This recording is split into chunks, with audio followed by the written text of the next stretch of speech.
Hello, welcome to Motorcycle Live here at the NEC in Birmingham. We've got some really interesting things to look at today, so it's a challenge Annika moment. Follow me.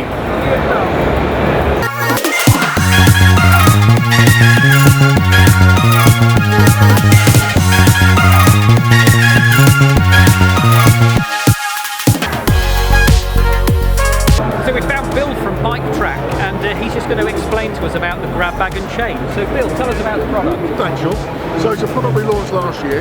The whole concept is portability. So when you're at home, you've got a decent chain. When you're away from home, you can have very little security you can carry with you. So the lot comes in 1.2 or 1.4 metres. The whole idea is you can go through the front disc or the rear sprocket, but it gives you the opportunity to attach the bike to your mate's bike or something solid like a lamppost or something like that. So you can actually strap it to the pillion seat of the bike, so it makes it a lot easier to take with you. Fantastic. I always struggle with the great big chains, so that's fantastic. So if you come to the IAM RoadSmart stand, 2B54, you can win this chain this week. So come and fill in the form.